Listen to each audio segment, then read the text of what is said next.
बंगाल में शुरू हो गया है शिवसेना मॉडल। चुनाव हारे सिर्फ 30 दिन और टीएमसी में मच गया सबसे बड़ा राजनीतिक घमासान।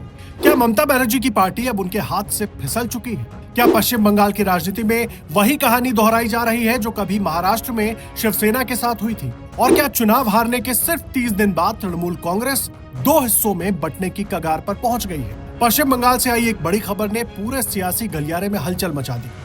खबर ऐसी जिसने टीएमसी के भविष्य पर ही सवाल खड़े कर दिए, क्योंकि जिस पार्टी को ममता बनर्जी ने अपने दम पर खड़ा किया, जिस पार्टी का चेहरा और पहचान खुद ममता बनर्जी है, आज उसी पार्टी के अंदर से एक ऐसा विद्रोह सामने आया जिसने बंगाल की राजनीति को हिलाकर रख दिया। आखिर हुआ क्या है?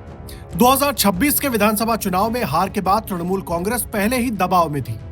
पार्टी 80 सीटों पर सिमट गई और सत्ता बीजेपी के हाथ में चली गई। लेकिन असली संकट चुनावी हार नहीं, बल्कि उसके बाद की अंदरूनी लड़ाई साबित हो रही है। ममता बनर्जी ने अपने भरोसेमंद नेता शोभनदेव चट्टोपाध्याय को विधानसभा में नेता प्रतिपक्ष घोषित किया। सबको लगा मामला यहीं खत्म हो जाएगा, लेकिन तभी कहानी में बड़ा ट्विस्ट आ गया।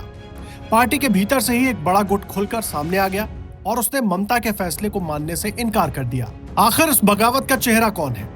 इस पूरे घटनाक्रम के केंद्र में है ऋतव्रत बनर्जी। दिलचस्प बात यह है कि कुछ समय पहले तक ऋतव्रत बनर्जी पर पार्टी विरोधी गतिविधियों का आरोप लगाकर उन्हें निलंबित किया गया था, लेकिन अब वही नेता बागी गुट का चेहरा बनकर उभरे हैं। ऋतव्रत बनर्जी के नेतृत्व में करीब 60 विधायक विधानसभा स्पीकर से मिले और दावा किया कि असली तृणमूल कांग्रेस वही है, यानी जिस पार्टी ने उन्हें बाहर का रास्ता दिखाया था, उसी पार्टी पर अब वो अपना दावा ठोक रहे हैं। आखिर स्पीकर ने क्या किया? और यहीं से मामला और ज्यादा दिलचस्प हो जाता है। बागी विधायकों ने स्पीकर से कहा कि उन्हें विधानसभा में टीएमसी के असली विधायी दल के रूप में मान्यता दी जाए और ऋतव्रत बनर्जी को नेता प्रतिपक्ष घोषित किया जाए। इसके बाद स्पीकर ने ऋतव्रत बनर्जी को नेता प्रतिपक्ष के रूप में मान्यता दे दी। यही फैसला अब बंगाल की राजनीति में भूचाल का कारण बन गया है। लेकिन सबसे दिलचस्प बात यह है कि बागी गुट अब भी खुद को ममता विरोधी नहीं बता रहा। सुनिए। I am categorically telling you, I have inside also told you, we want Mamata Banerjee to be our chief advisor, to give us advices that will help us in strengthening our position as an opposition.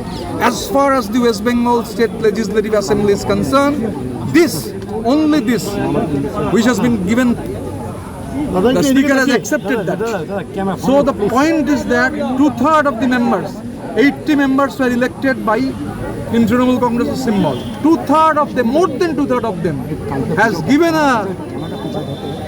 our claim and the claim has been accepted. यानी एक तरफ बागी विधायक विधानसभा में अपनी ताकत दिखा रहे हैं, लेकिन दूसरी तरफ वो अब भी ममता बनर्जी को अपना नेता और मार्गदर्शक बताने की कोशिश कर रहे हैं। लेकिन सवाल ये है कि अगर ममता ही नेता है, तो फिर पार्टी के भीतर ये शक्ति प्रदर्शन क्यों? आखिर टीएमसी का नंबर गेम क्या कहता है? यहीं से कहानी और गंभीर हो जाती है। हाल के विधानसभा चुनाव में टीएमसी के 80 विधायक जीते थे। किसी भी बड़े विभाजन या अलग गुट के लिए 2/3 विधायकों का समर्थन बेहद अहम माना जाता है। 2/3 का आंकड़ा 53 विधायकों के आसपास बैठता है। बागी गुट दावा कर रहा है कि उसके साथ 58 से 60 विधायक हैं। यानी संख्या के लिहाज से ये कोई छोटा असंतोष नहीं, बल्कि एक बड़ा शक्ति प्रदर्शन है। और यही वजह है कि बंगाल की राजनीति में अब शिवसेना मॉडल की चर्चा शुरू हो गई है। बड़ा सवाल ये भी है कि अभिषेक बनर्जी निशाने पर क्यों है? चुनावी हार के बाद कई नेताओं ने खुलकर अभिषेक बनर्जी की कार्यशैली पर सवाल उठाए हैं। आरोप लगाए गए कि पार्टी में फैसले सीमित लोगों तक सिमट गए थे, संगठन कमजोर हुआ, स्थानीय नेताओं की बात नहीं सुनी गई और चुनावी रणनीति से लेकर संगठनात्मक फैसलों तक में अत्यधिक केंद्रीयकरण देखने को मिला। यही वजह है कि हार के बाद दबा हुआ असंतोष अब खुलकर सामने आने लगा है।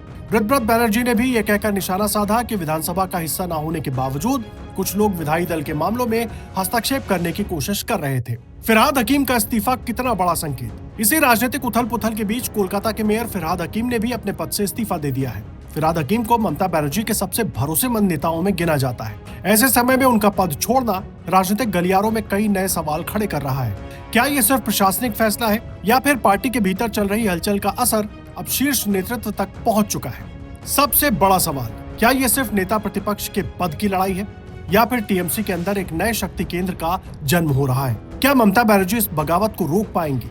क्या बागी विधायक वापस संगठन की मुख्यधारा में लौटेंगे या पश्चिम बंगाल की राजनीति में भी महाराष्ट्र जैसा बड़ा सियासी विभाजन देखने को मिलेगा? फिलहाल इन सवालों के जवाब भविष्य के गर्भ में हैं, लेकिन इतना तय है कि चुनावी हार के सिर्फ 30 दिन बाद टीएमसी जिस संकट से गुजर रही है, वो ममता बनर्जी के राजनीतिक करियर की सबसे बड़ी चुनौतियों में से एक बन सकता है। Bureau report, the Janpath news.